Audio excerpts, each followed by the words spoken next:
गुरु ब्रह्मा गुरु विष्णु गुरुर्देवो महेश्वर गुरु साक्षात् परम ब्रह्म तस्मै श्री गुरुवे नमः।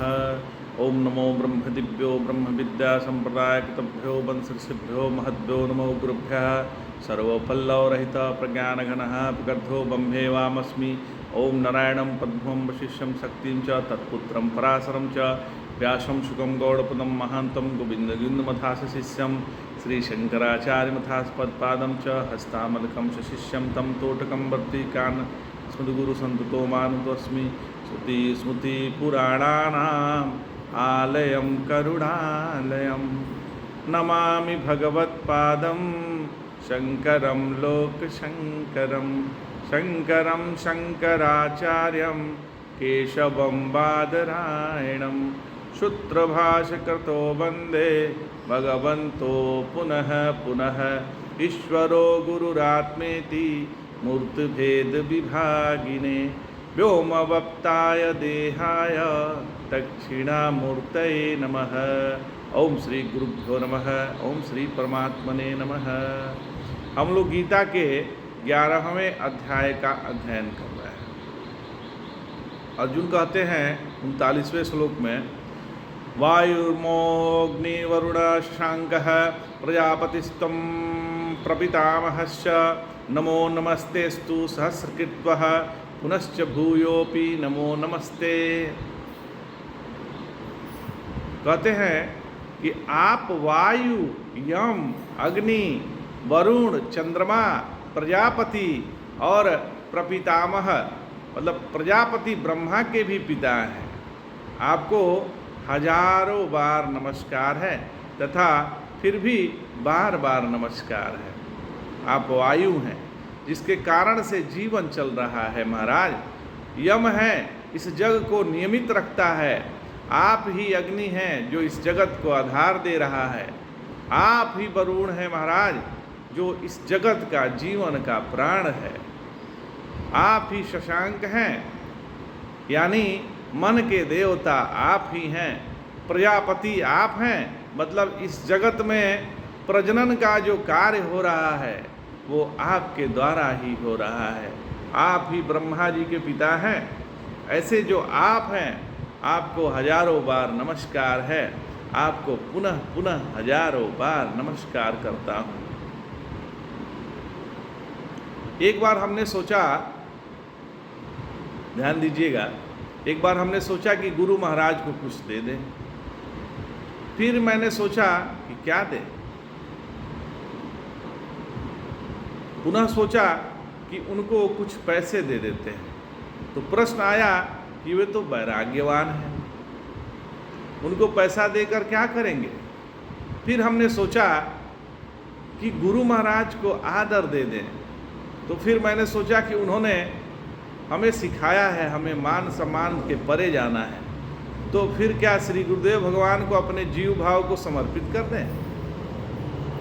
तो फिर उन्होंने सिखाया कि जीव नाम की कोई वस्तु ही नहीं है। तो यदि जीव नाम की कोई वस्तु नहीं है तो फिर उसको समर्पित कैसे किया जाए, कैसे करेंगे। अंत में हमें यही लगा कि जो कर सकते हैं तो क्या कर सकते हैं, तो केवल नमो नमस्ते केवल प्रणाम ही कर सकते हैं। जब व्यक्ति कुछ भी नहीं कर सकता न तो उसे लगता है कि हम कितने तुच्छ हैं। ध्यान दीजिएगा, ध्यान और त्याग।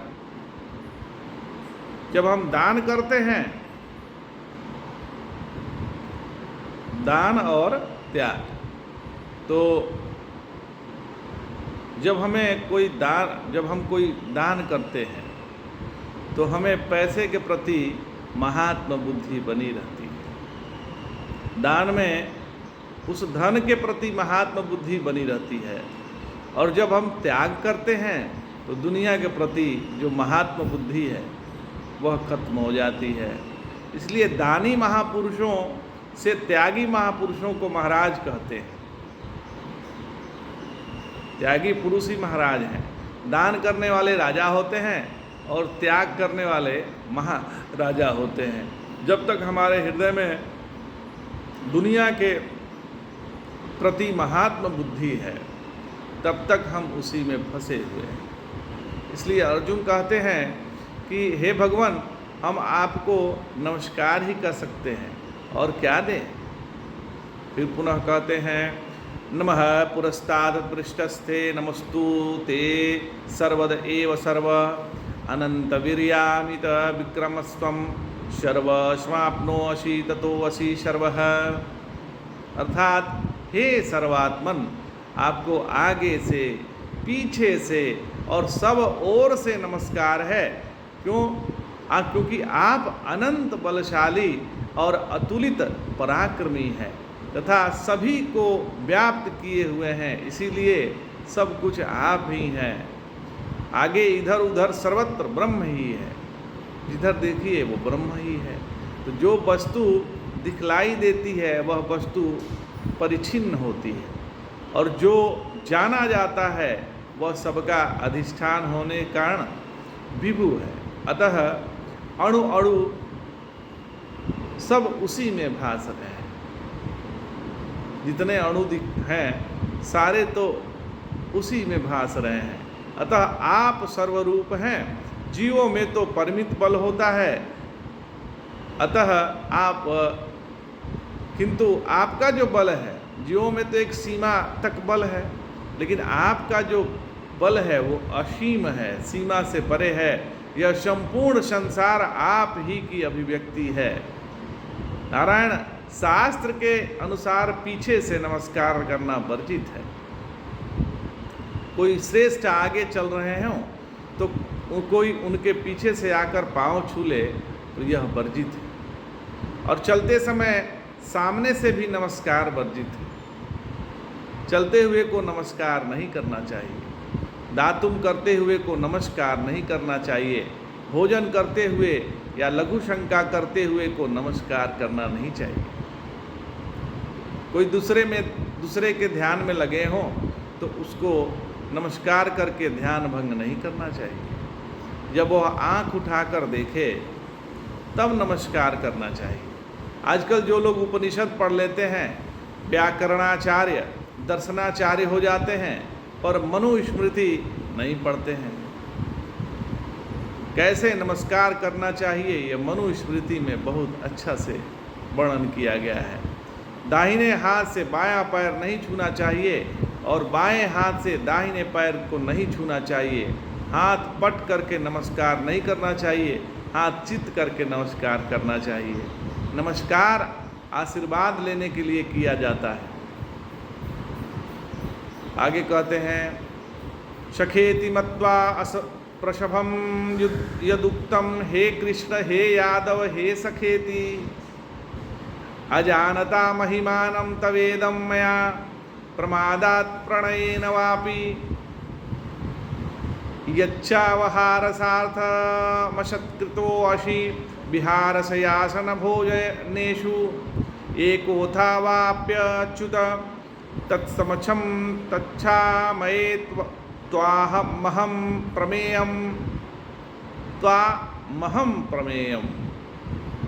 मैंने आपकी यह महिमा न जानकर अपना सखा मानकर प्रमादवश या प्रतिवश हठपूर्वक आपसे हे कृष्ण हे यादव हे सखा ऐसा संबोधन किया है, तथा आपकी हंसी करने के लिए क्रीड़ा, शयन, आसन और भोजन के समय एकांत में अथवा दूसरे के सामने आपका अपमान किया है, वह सब मैं आपसे क्षमा चाहता हूँ, क्योंकि आप तो अचिंत्य प्रभाव वाले हैं।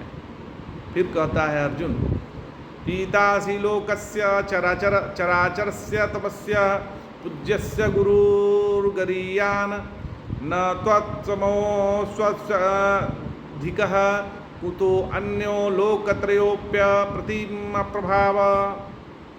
आप इस चराचर जगत के पिता हैं, आपके इस पूज्य और बड़े से बड़े गुरु हैं, आप ही जगत गुरु हैं। इस त्रिलोकी में आपके जैसा कोई नहीं है। फिर हे अमित प्रभाव, आपसे बड़ा भला कौन हो सकता है। ध्यान दीजिएगा, जब हमें किसी की महत्ता समझ में आती है, जब समझ में आती है तब हमें लगता है कि हमने उनके साथ कितना गलत व्यवहार किया है। फिर आगे कहते हैं, तस्मात् प्रणस्य प्रणिधाय कायं प्रसादये त्वाहं हमी समीड्यं पीतेव पुत्रस्य सखेव सख्युः प्रियः प्रियार्यार्हसि देवेषु ढुम्मा।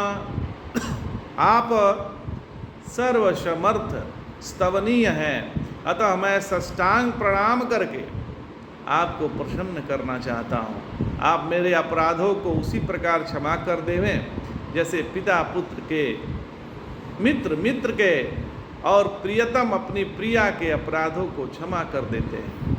अर्जुन अपने को अपराधी अनुभव कर रहे हैं, इसलिए विशेष दैन्य प्रकट करने के लिए साष्टांग प्रणाम किया है। 3 उदाहरण देकर यह सूचित किया है कि आप पिता हैं, मैं पुत्र हूँ, जीव ईश्वर का सखा है, आप ईश्वर हैं, मैं जीव हूँ, तथा आप प्रियतम पुरुष हैं, मैं प्रिया प्रकृति हूँ। नारायण, शरीर से दिया हुआ घाव भर सकता है, पर वाणी से दिया हुआ घाव भरता नहीं है महाराज।